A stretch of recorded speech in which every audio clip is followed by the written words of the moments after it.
Федерацијата на планинарски спортови собира писмени изјави од учесниците во турата во која загинаа двајцата планинари Калина Велевски и Александар Миновски. Според првичните информации, своја изјава дали водачот на групата од планинарското друштво Трансверзалец Зоран Костадинов, но се уште не е пристигната информација од друштвото. Во изјавите на останатите учесници се потврдувале информациите кои веќе се објавени во медиумите, дека Калина и Александар и покрај лошото време се одвоиле од групата и одлучиле само иницијативно да се качат до врвот, но останува дилемата зошто воопшто групата од 50 на планинари, меѓу кои лошо опремени за вакви тури, воопшто тргнала во планина. Се отвори и прашањето дали навремено реагирале спасувачките служби и кога биле активирани. Од македонското обвинителство велат дека на расветлување на целиот настан работат надлежни институции во соседна Грција, од каде и започнало искачувањето. Истовремено активности се преземаат и од страна на Министерството за внатрешни работи во насока на утврдување на факти за случајната трагедија во која животот го загубија две лица.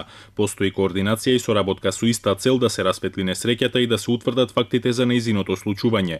Јавното обвинителство ја чека документацијата и извештаите кои треба да пристигнат од Република Грција. По нивно разгледување и анализа ќе може да се утврди дали има елементи на сторено кривично дело и евентуално да се бара кривична одговорност.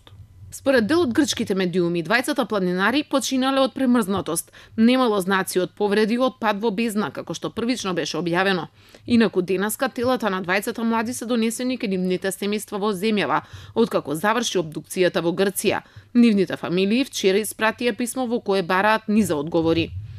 Од која причина турата тргнала кога од грчката страна дале предупредување да не се качуваат бидејќи условите биле екстремно лоши, колку пари се земаат од секој учесник во турата и зошто не се одложила.